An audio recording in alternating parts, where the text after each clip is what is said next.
Hey warriors, every single day, countless decisions are made in moments of reaction. According to research in behavioral psychology, nearly 90% of our daily choices are influenced by emotions rather than logic. Think about that for a moment. Most of what we say, do, or regret, it doesn't come from careful thought. It comes from a reaction we couldn't control. This is why the ancient Stoics placed such deep importance on mastering our inner world. They understood something that modern science is only now confirming. When you control your reaction, you control your reality. Marcus Aurelius, the Roman emperor and one of the greatest Stoic thinkers, once wrote, "You have power over your mind, not outside events. Realize this, and you will find strength." These words echo through time because they remind us of a truth many forget. Our peace is stolen not by events, but by our reactions to them. When someone insults us, when life disappoints us, when situations go wrong, our first instinct is to fire back, defend ourselves, or let anger take over. But here's the paradox. Every time we let emotion take the wheel, we hand over our power. We let others dictate how we feel, how we think, and even how we act. That's not freedom. That's slavery to impulse. The power of not reacting is not weakness. It's wisdom. It's the art of choosing dignity over chaos, silence over noise, clarity over confusion. In a world that pushes us to be quick, loud, and impulsive, the one who pauses becomes powerful. Now, before we go deeper, I want you to imagine something. The last time you regretted your words. Maybe it was a heated argument, a text sent too quickly, or a decision made in anger. That regret, that heavy feeling afterward, comes from one truth. Reaction without reflection always costs more than it gives. And here's the beauty. Learning not to react doesn't mean suppressing your emotions or pretending they don't exist. It means creating a space between what happens to you and what you choose to do with it. In that space lies the freedom to respond with wisdom, calm, and strength. The Stoics called this practice the cultivation of virtue, the highest human achievement. Virtue, in Stoic philosophy, isn't about being perfect or holy. It's about living in alignment with wisdom, courage, justice, and self-control. And self-control begins at the very moment of reaction. Think of it this way.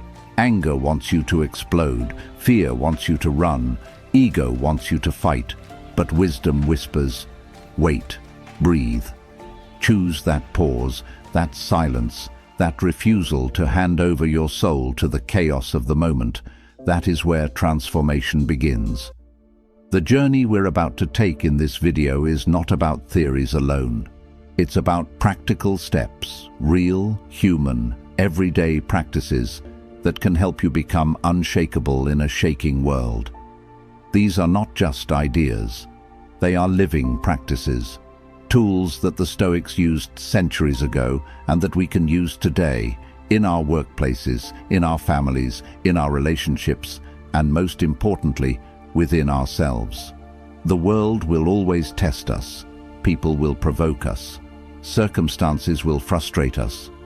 But the truth is, no one can truly control us unless we hand them the keys through our reactions.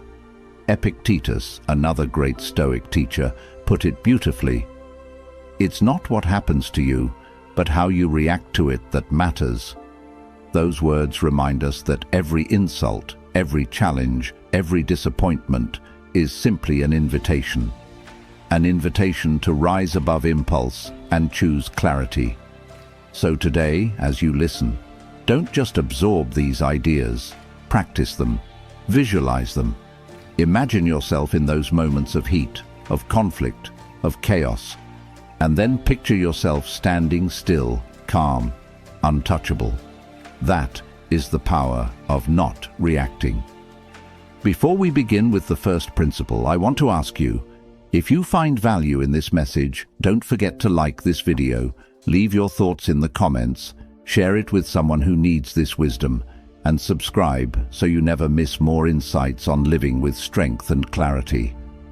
Say to yourself and drop this affirmation in the comments: I choose wisdom over reaction. Number 1. The sacred pause, your gateway to freedom. In a world that glorifies speed, silence is revolutionary. We live in a culture where instant replies, immediate reactions, and quick judgments are the norm. But the truth is, the faster we react, the less we actually think. And that's where the danger lies. The Stoics understood something profound. The most powerful person in the room is not the one who speaks first, but the one who waits. Waiting is not weakness, it's wisdom disguised as patience. Seneca, the Roman Stoic philosopher, once wrote, "The greatest remedy for anger is delay." He didn't say silence alone or avoidance, but delay, the sacred pause. This pause is your shield. It is the breath that keeps your words from becoming weapons and your emotions from becoming chains. Think about it. How many battles in history, how many broken friendships, how many shattered families could have been saved by just a moment of pause? One deep breath, one heartbeat of silence, 1 second of restraint. But here's the beauty. The pause is not just about avoiding harm. It is also about discovering truth. When you pause, you create space. In that space, you begin to see more clearly. You begin to separate the noise of your emotions from the wisdom of your reason. Modern neuroscience even confirms this. When we react impulsively, the amygdala, the primal part of the brain, takes over. But when we pause, even for a few seconds, the prefrontal cortex, the seat of logic and judgment, steps in. That pause literally rewires your decision-making in the moment. It shifts you from survival mode to wisdom mode. The Stoics believed that freedom doesn't come from controlling the world. It comes from controlling yourself. The pause is where this control begins. Imagine someone insults you in public. Your instinct may be to fire back, defend yourself, or prove them wrong. But if you pause, even for 2 seconds, you rob that insult of its power. You turn a provocation into an opportunity for clarity. This is not about silence forever. It's not about bottling emotions.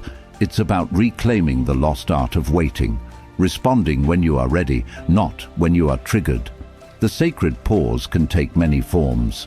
It can be as simple as one deep breath before replying to a message, walking away for a moment before answering an insult, closing your eyes before making a difficult decision, saying to yourself, "Not yet. Let me think." These tiny acts of delay become mighty shields against regret. Marcus Aurelius captured this practice when he wrote in his Meditations, "If you are distressed by anything external, the pain is not due to the thing itself, but to your estimate of it, and this you have the power to revoke at any moment." The pause is where that revocation begins. It's the moment you take back authority over your own mind. Now, some may ask, but won't people think I'm weak if I don't react immediately? The answer is no. In fact, the opposite is true. The one who pauses commands respect because they reveal they are not slaves to impulse. They show that their dignity is worth more than momentary satisfaction. Think of the lion. A lion does not rush to respond to every sound in the jungle. It waits, it watches, it chooses its moment with precision. The pause does not make the lion weak, it makes it majestic. And so, it is with us. The pause is your gateway to freedom. Freedom from regret, freedom from manipulation, freedom from emotional slavery. In every pause, you reclaim your life. Let me give you a simple practice you can start today. The rule of 3 breaths. Whenever you feel the urge to react, anger, insult, frustration, commit to taking 3 slow breaths before doing anything. Just 3. Inhale deeply, hold, exhale slowly. Do it again. By the 3rd breath, you will notice your emotions shifting. the fire cooling, the fog lifting. That's the power of the pause. The Stoics didn't just teach philosophy, they taught practices, ways to live. And this practice, the sacred pause, is one of the most practical gifts you can give yourself. Because in the end, life isn't measured by how fast we respond, but by how wisely we choose. So, the next time life tests you, and it will, remember, not everything requires a reaction. Some things require nothing but your silence, your breath, and your calm. In that silence you will find not emptiness, but power. Epictetus once said, "No man is free who is not master of himself." The pause is how you begin to master yourself, and self-mastery is the truest form of freedom. Pause, breathe, choose. That's the path to wisdom. Let these words guide you and drop this in the comments. I pause, I breathe, I choose. Number 2, the mirror of truth. What your reactions reveal about you. Reactions are more than just responses to the world. They are reflections, mirrors showing us the state of our inner self. When someone presses a button in you, it's not the button that matters, it's what lies underneath. The Stoics believed that emotions are teachers, not enemies to be destroyed, but signals to be understood. They remind us of where we are still fragile, still unhealed, still bound to ego or fear. Epictetus captured this truth when he said, "When someone provokes you, be sure that it is your own opinion which provokes you." In other words, the person insulting you does not control your anger. Your interpretation of their words does. The insult is external, but your rage is internal. The reaction is a mirror showing you the story you are telling yourself. If an insult makes you furious, perhaps pride is ruling you. If rejection breaks you completely, perhaps self-worth is too fragile. If delays leave you restless, maybe patience is missing. Each reaction whispers something about your inner landscape. This is why reactions are powerful guides. They reveal the truth we often hide from ourselves. Many of us walk through life blaming others. They made me angry. They ruined my day. They pushed me too far. But the Stoic path turns the question inward. Why did I give them that power? What inside me allowed this? And here is the beauty. When you begin to see your reactions as mirrors, you stop being ashamed of them. You stop blaming others. Instead, you start learning. Every emotional reaction becomes an invitation to deeper self-awareness. Consider this. If someone calls you a liar and you know you've been honest, you may shrug and move on. But if the same word burns you inside, maybe it's because dishonesty lives somewhere in your past, or because your reputation means more to you than your truth. The reaction reveals the wound reveals the work. Marcus Aurelius advised himself in Meditations, "If someone is able to show me that what I think or do is not right, I will happily change, for I seek the truth, by which no one was ever truly harmed." Notice his wisdom. He didn't see correction or criticism as an attack. He saw it as a mirror, an opportunity to grow. When we see our reactions as reflections, life transforms. Every insult becomes feedback. Every delay becomes training. Every conflict becomes a classroom. Instead of drowning in emotions, we rise above them and ask, "What is this teaching me about myself?" This perspective is liberating. It means you are no longer a victim of what others say or do. Instead, you are a student of your own soul. The world becomes your teacher, not your enemy. Let's be honest, facing these mirrors isn't easy. Sometimes they reveal truths we'd rather avoid: pride, insecurity, jealousy, fear. But here lies the Stoic power, looking directly at those truths without flinching. Because once you see them clearly, you can work on them. and once you work on them, they lose their power to control you. Here's a practice. The next time you feel triggered, don't rush to act. Instead, ask yourself 3 questions. What am I feeling right now? Why am I feeling this way? What truth about myself is this reaction showing me? This self-inquiry turns every reaction into revelation. It shifts you from blindness to awareness, from blaming to learning. Think of your reactions as signals on a dashboard. If anger lights up, it doesn't mean the world is wrong.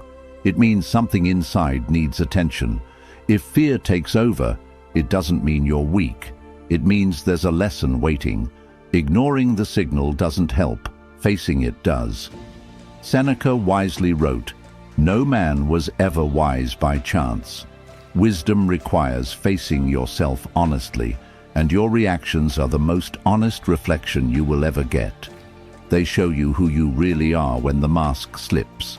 The mirror of truth is not always flattering, but it is always freeing, because when you accept that your reactions belong to you, not to others, you reclaim your power.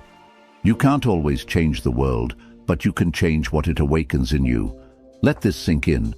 People are not responsible for your peace. You are. Circumstances are not responsible for your calm. You are. Your reaction is your responsibility, and responsibility is freedom. So, the next time life provokes you, look into the mirror of truth. Ask, what does this reveal about me? And then thank life for showing you the next step in your growth. Because in the end, the person who learns from their reactions doesn't just survive life, they master it. Number 3. The fortress of inner peace, building unshakable emotional strength. Peace is not the absence of problems, it is the presence of strength. Life will never stop testing you. Storms will come, people will provoke, disappointments will arrive at your doorstep uninvited. The Stoics knew this well. They lived in a world of wars, betrayals, sickness, and loss, yet they spoke often of a kind of peace that no one could steal. Marcus Aurelius described it beautifully. People seek retreats for themselves, in the country, by the sea, in the mountains, but you can find at any moment a retreat within yourself. That retreat they spoke of is the fortress of inner peace. Think of a fortress, strong, grounded, unshaken by the winds outside. This is the image of the mind that is trained to hold peace, no matter what the world throws at it. It doesn't mean the world becomes easier. It means you become stronger. Most people build their peace on fragile foundations, on money, on other people's approval, on comfort, on control. The problem is, the moment those things are taken away, peace crumbles. But Stoic peace is different. It is built not on what can be taken away, but on what cannot. On your principles, your values, your self-control, your clarity. Epictetus taught this truth in simple words. No man is free who is not master of himself. If you depend on external things to feel calm, you are a prisoner. But if your calm is rooted in self-mastery, then nothing can enslave you. Building this fortress begins with training the mind daily. Just as a soldier doesn't wait for war to start practicing, you cannot wait for crisis to start learning peace. You build your strength before the storm, and every challenge you face becomes another stone added to your walls. Here are 3 pillars for your fortress of peace. Discipline of thought. You cannot control every event, but you can control what you allow your mind to dwell on. Replace the habit of constant worry with the practice of deliberate focus. The Stoics trained themselves to separate what they could control from what they could not. Peace begins where worry ends. Control of desires. Much of our unrest comes from wanting more success, more attention, more validation. But the Stoics reminded us that true wealth is not having everything, but needing little. When you master your desires, no loss can shake you, because your peace is not tied to what you consume, but to who you are. Courage in adversity. Fear is one of the greatest thieves of peace. But courage, even quiet courage, is what anchors the soul. The Stoics didn't say we should never feel fear. They said we should act with strength despite it. That choice, courage over panic, reinforces the walls of your inner fortress. Imagine someone hurling insults at you. If your peace depends on their respect, you will crumble. But if your peace is built on dignity and self-control, their insults cannot enter your fortress. Imagine losing wealth or status. If your peace depends on those things, the loss will break you. But if your peace rests on character, no loss can touch it. Seneca warned of this truth. He who is brave is free. Freedom doesn't mean a life without hardship. It means hardship cannot chain your spirit. This is the essence of inner peace. But here's the key. Building this fortress is not passive. It's not about running away from the world or pretending nothing hurts. It's about engaging life with strength, practicing calm daily, and reminding yourself, my peace is mine. No one can take it unless I give it away. Try this practice. Every morning, before stepping into the day, close your eyes and remind yourself, today I may face rudeness, delays, disappointments, unfairness, but none of these things can steal my peace unless I allow them. Carry that sentence with you like armor. Over time, you'll notice something shift. What used to disturb you will begin to pass by like shadows. What used to shake you will no longer move you. You will still feel emotions.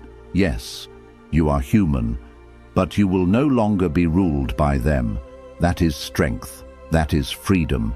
Think of your mind as a temple. You do not allow just anyone to walk in with muddy shoes. In the same way, guard your inner world with care. Not everything deserves a reaction, and not everything deserves access to your peace. Marcus Aurelius put it clearly, you have power over your mind, not outside events. Realize this, and you will find strength. This is the unshakable truth. Peace is not out there in the world. It is in here, in the fortress you build with patience, discipline, and courage.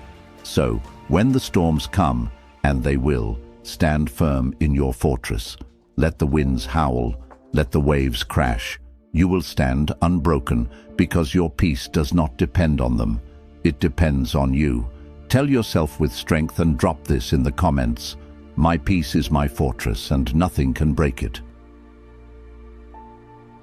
Number 4, the art of emotional Aikido, redirecting instead of resisting. When we hear the word strength, we often picture resistance, fighting back, holding our ground, standing firm. But the Stoics, like many wise traditions, understood a deeper truth. Real strength is not just about resisting force, it is about redirecting it. This is where we can borrow an image from martial arts, particularly Aikido. In Aikido, the goal is not to meet aggression with aggression. Instead, the practitioner learns to redirect the opponent's energy, turning the attack into an opportunity for balance. The energy is not wasted, it is transformed. In the same way, emotional mastery is not about shutting down feelings or pretending they don't exist. It is about transforming the energy of those emotions into something higher, more useful, and more powerful. The Stoics didn't deny anger, fear, or sadness. They accepted them as natural impulses of human life, but they also believed these emotions could be transformed. Seneca wrote, "We are more often frightened than hurt, and we suffer more in imagination than in reality." This means that the raw energy of fear or anger is not inherently destructive. It becomes destructive only when left unshaped. Think of anger. Left unchecked, it destroys relationships, clouds judgment, and leaves scars.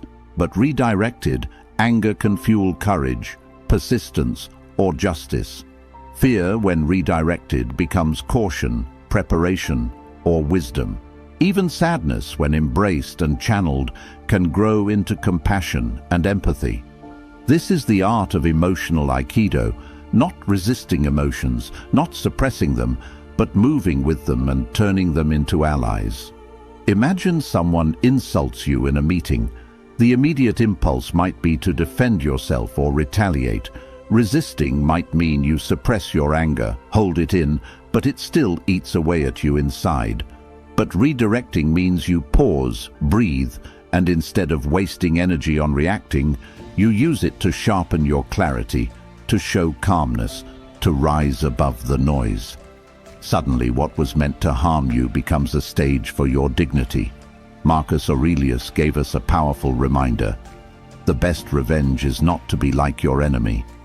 Redirecting is exactly that, refusing to mirror negativity and instead transforming it into something nobler. Here's a simple practice for emotional redirection. Name the emotion clearly. The Stoics often journaled to give clarity to their feelings. If you feel anger rising, say to yourself, "This is anger. It is energy." Naming it takes away some of its grip. Find the root energy. Every emotion carries energy. Anger is fire. Fear is tension. Sadness is weight. Instead of resisting the energy, feel it fully. Ask, what can I do with this energy that serves me? Redirect the force. Channel that energy into action. Anger can become determination to grow stronger. Fear can become preparation to meet challenges. Sadness can become depth of understanding. In doing this, you don't waste your emotions, you transform them. The truth is, resistance often makes emotions stronger. The more we fight against them, the more they fight back. But when we flow with them, when we acknowledge and redirect, they lose their destructive edge and become part of our strength. Think of water. Water doesn't resist obstacles. It flows around them, over them, through them. And in time, it shapes even the hardest stone. That is the art of emotional Aikido, fluid, adaptable, yet powerful beyond measure. Epictetus once said, "It is not what happens to you, but how you react to it that matters." We often read this as "don't react," but there's another layer, how you react, how you transform the event, the insult, the hardship, into something that serves your growth.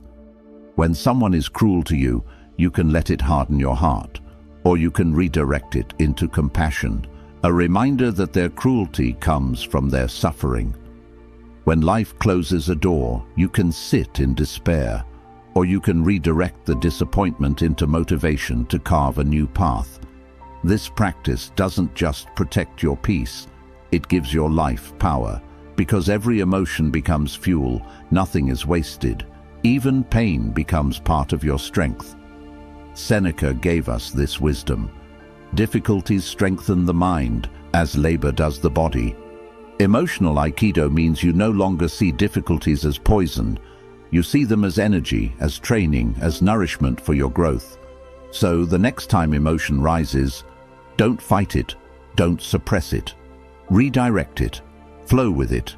Turn it into something that elevates you rather than breaks you.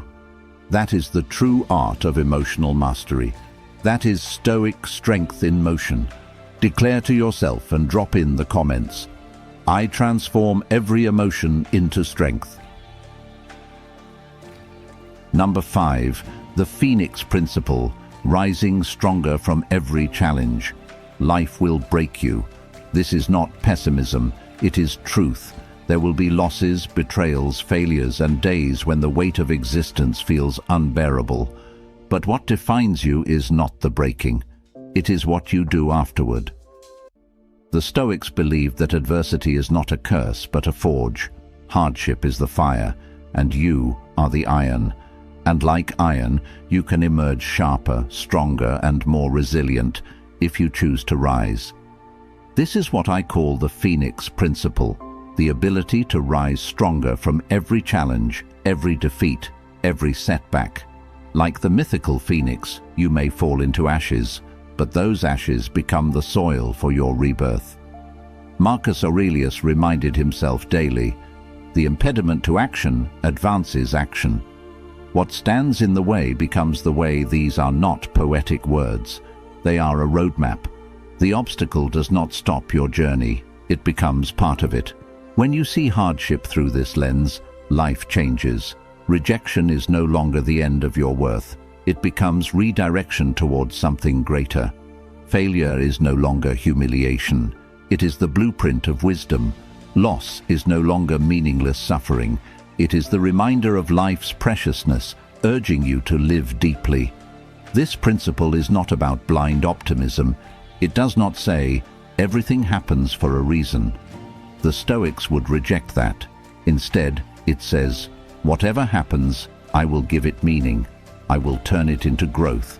I will not let it destroy me. I will let it transform me. Think about the hardest moment of your life. Maybe a betrayal. Maybe the loss of someone you loved. Maybe a dream collapsing. At the time, it felt like the end. Yet here you are, listening, breathing, alive. That survival is proof of strength already inside you. Now imagine if you didn't just survive, but rebuilt yourself stronger because of it. That is the phoenix rising.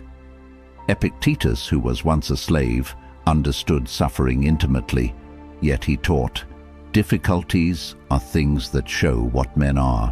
What you do in the ashes reveals your true character. Here's the key.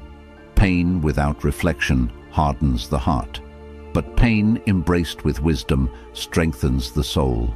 The Phoenix principle is the choice to not waste suffering, to turn wounds into wisdom, setbacks into strategy, heartbreak into compassion. How do we practice this? 3 steps can guide us. Acceptance. Do not resist reality. Do not waste your strength wishing things were different. Accept what is. This is the ground on which you stand. Meaning. Making. Ask, what can this teach me? How can I grow from this? The moment you give suffering meaning, it stops being meaningless pain and becomes purposeful fuel. Rebuilding with intention. Rising from the ashes means not returning to who you were before, but becoming something stronger, wiser, and freer. Consider the fire itself. Fire can destroy, yes, but it also purifies, clears away the unnecessary, and makes room for new life. The forest burns, and in time, richer soil, stronger trees, new growth emerge. This is not weakness, this is renewal. Seneca once said, fire tests gold, adversity tests men. What he meant is simple. You cannot know your strength until it is tested. You cannot build resilience without resistance. The Phoenix principle accepts adversity not as punishment, but as the necessary fire that reveals your true nature. It doesn't mean you won't feel pain. The Stoics never denied grief, sorrow, or disappointment. Marcus Aurelius mourned deeply for his children who died. Seneca wrote about his losses with raw honesty. The Phoenix principle does not erase pain, it transforms it into wisdom. Think of this. Every scar on your body tells a story of healing. Emotional scars are the same. They remind you not of weakness, but of resilience. They are proof that you fell, you bled, you burned, and yet you rose. Here's a practical exercise. Whenever you face hardship, write this sentence somewhere visible. This will not end me. This will grow me. Read it until your soul believes it.